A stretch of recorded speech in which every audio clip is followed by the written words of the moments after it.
Assalamualaikum warahmatullahi wabarakatuh. Alhamdulillahirrabbilalamin. Dengan suasana yang sangat bahagia, saya dan saudara dapat bertemu dengan mata kuliah statistik pendidikan. Pada kesempatan yang baik ini, saya akan memberikan pemaparan kepada saudara, menyampaikan sekaligus memberikan cara atau prosedur menganalisis menggunakan teknik korelasi produk momen.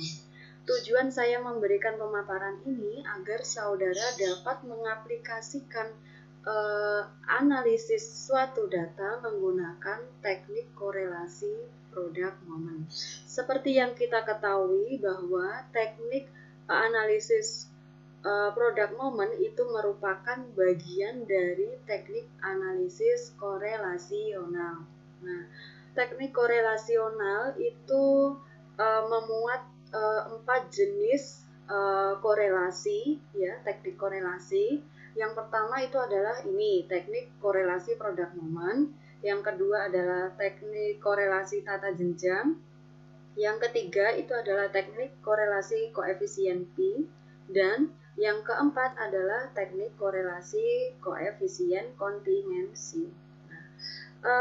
Adapun teknik analisis korelasional itu sendiri itu adalah sebuah teknik analisis statistik mengenai hubungan antara dua variabel atau lebih. Nah, teknik analisis korelasional itu jika dikaitkan dengan tujuan seorang peneliti menganalisis menggunakan teknik korelasional itu mengacu pada tujuan utama seorang peneliti itu menganalisis suatu data. Nah, tujuan teknik analisis korelasional itu yang pertama adalah seorang peneliti itu ingin mencari bukti apakah memang benar antara variabel yang satu dan variabel lain terdapat hubungan atau korelasi. Yang kedua, ingin menjawab pertanyaan apakah hubungan antar variabel itu termasuk hubungan yang kuat, cukup, ataukah lemah. Nah, dan yang ketiga, ingin memperoleh kejelasan dan kepastian apakah hubungan antar variabel itu merupakan hubungan yang berarti atau meyakinkan, ataukah hubungan yang tidak berarti atau tidak meyakinkan. Nah, pada kesempatan ini mari kita fokus belajar menganalisis sebuah data menggunakan korelasi produk momen. Korelasi produk momen itu digunakan untuk menentukan hubungan antara dua gejala interval, gitu. Nah, ini juga maksudnya untuk mengetahui ada tidaknya hubungan dua variabel, ya, yaitu X dan Y. Nah, dengan catatan keduanya menunjukkan gejala interval atau rasio, ya, atau rasio dan interval. Gitu. Nah, teknik ini dikembangkan oleh Carl Pearson yang karenanya disering kita kenal dengan istilah teknik analisis korelasi Pearson. Nah, disebut product moment correlation karena koefisien korelasinya diperoleh dengan cara mencari hasil perkalian dari momen-momen variabel yang dikorelasikan. Berikut ini merupakan rumus untuk mencari korelasi produk momen. Baik. Rumus yang digunakan yaitu dengan mencari R, ya. R ini untuk menunjukkan produk momen dengan rumus seperti ini. N jumlah X, Y dikurangi buka kurung jumlah X tutup kurung kali buka kurung jumlah Y tutup kurung dibagi akar dari N jumlah X kuadrat dikurangi buka kurung jumlah X tutup kurung kuadrat dikali N jumlah Y kuadrat dikurangi buka kurung jumlah Y tutup kurung kuadrat. Nah, rumus ini sangat mudah sekali jika saudara telah memuat data-data yang dibutuhkan dalam menganalisis data dengan menggunakan korelasi product moment. Nah, adakah yang dimaksud R, X, Y ini adalah nilai korelasi hitung yang dicari? Nah, kemudian X yang di sini yang dimaksud adalah nilai variabel X. Dan Y ini adalah nilai variabel Y. Adapun N ini adalah jumlah subjek penelitian. Itu. Nah, saya akan memberikan bagaimana langkah yang bisa saudara lakukan untuk menganalisis suatu data menggunakan korelasi product moment. Langkah pertama yang perlu saudara siapkan adalah nilai variabel X dan variabel Y. Nah, ini adalah nilai variabel X dan ini adalah nilai variabel Y. Nah, misal ini saya contohkan. Ada contoh seperti ini.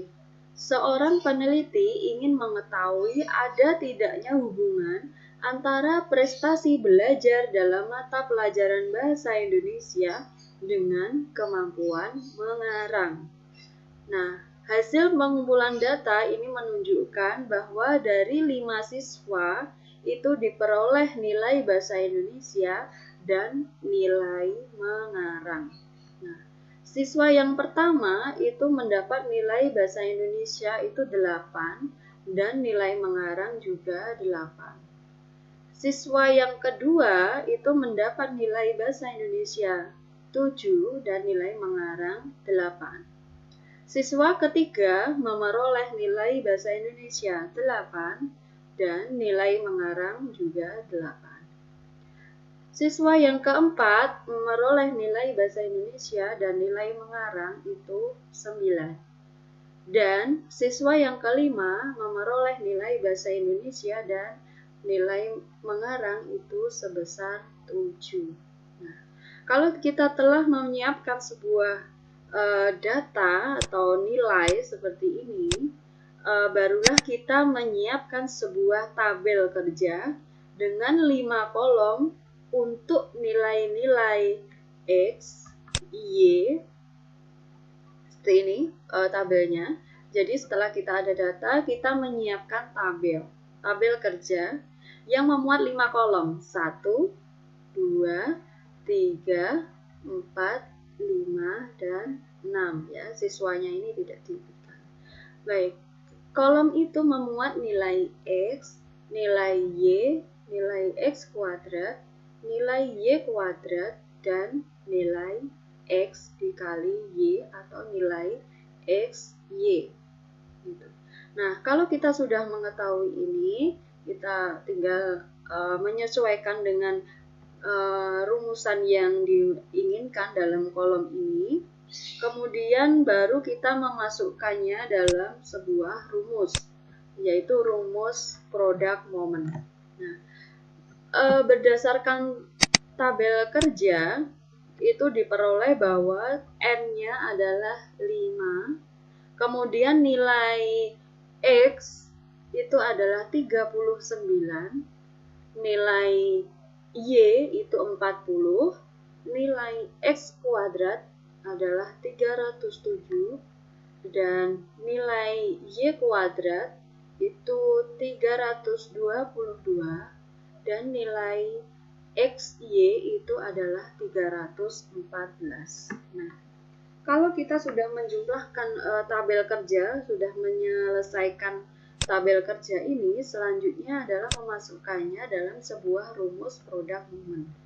Rumusnya silakan ditulis ulang seperti ini, jangan salah dalam menuliskan sebuah rumus. Nah, tinggal kita memasukkan yang pertama adalah nilai N adalah 5 dikali XY adalah 314 dikurangi nilai total dari X yaitu 39 dikali nilai total Y adalah 40. Kemudian dibagi dari akar dari N5 dikali dari jumlah X kuadrat yaitu 307 dikurangi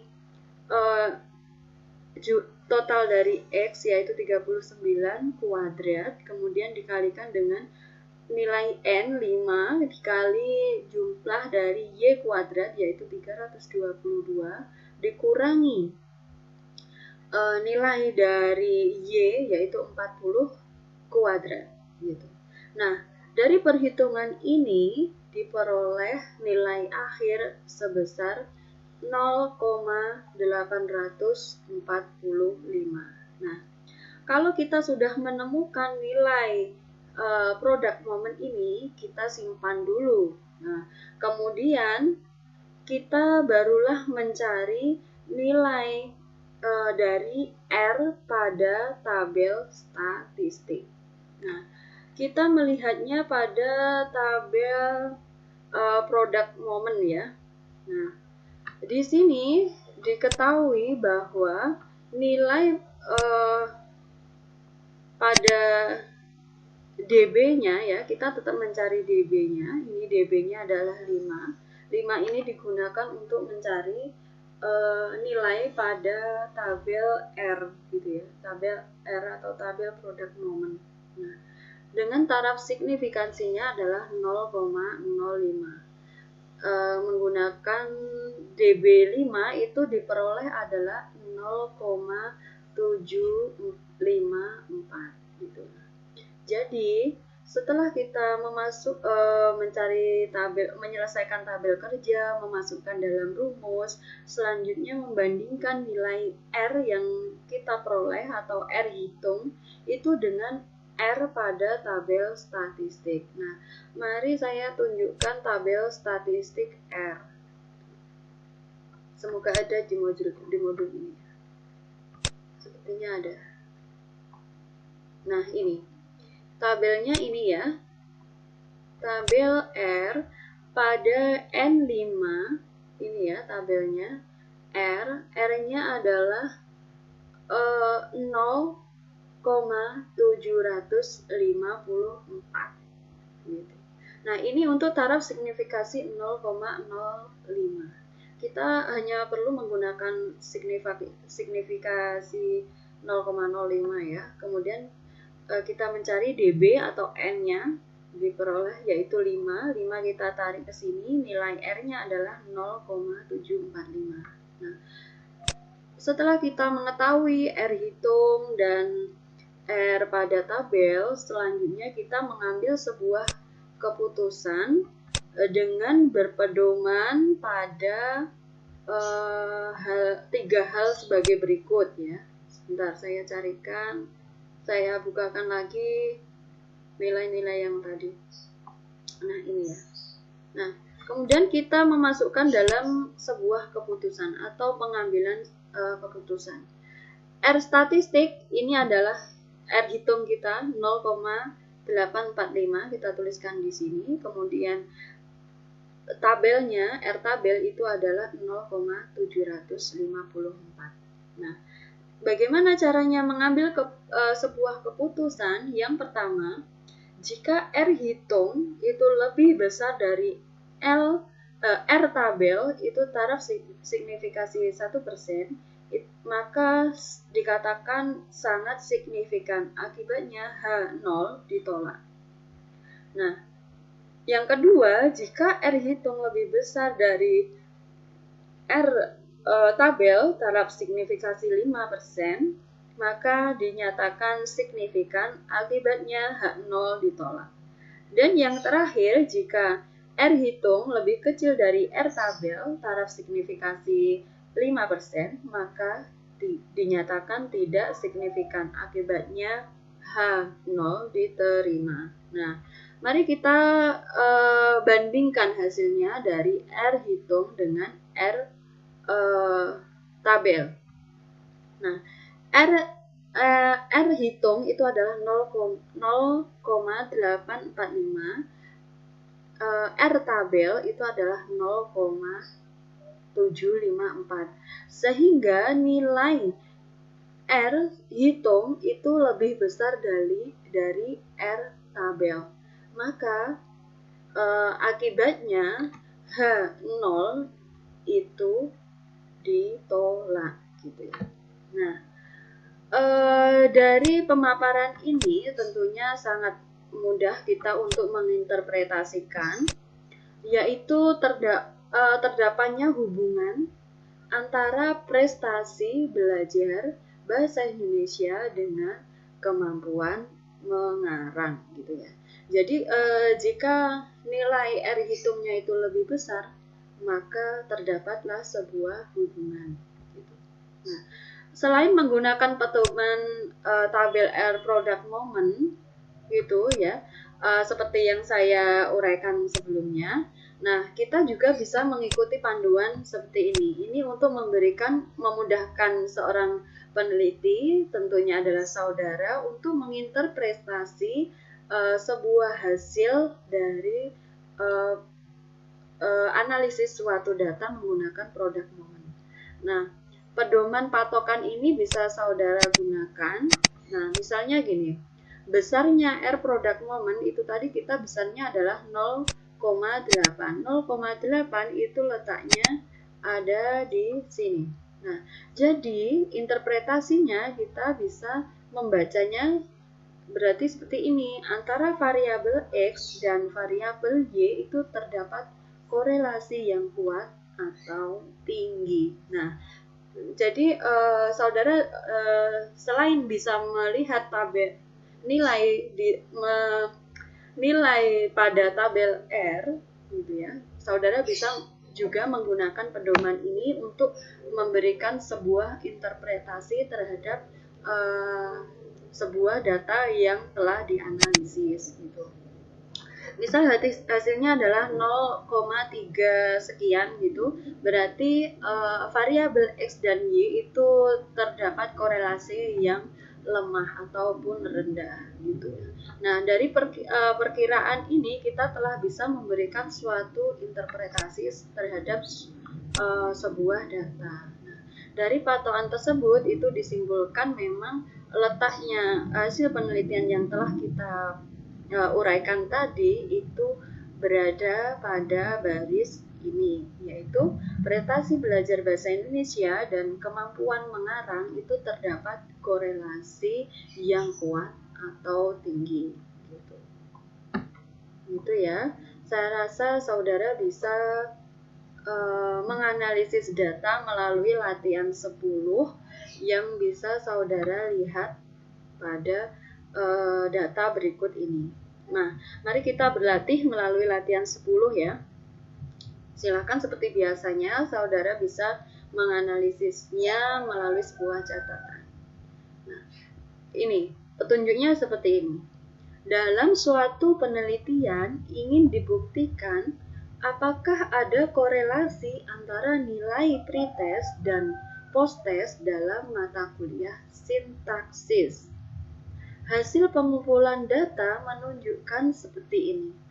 Skor pretest ini adalah 35, 40, 50 sampai dengan 55. Nah, adapun skor posttest ini adalah 70, 80, 75 sampai dengan 90 dan 80.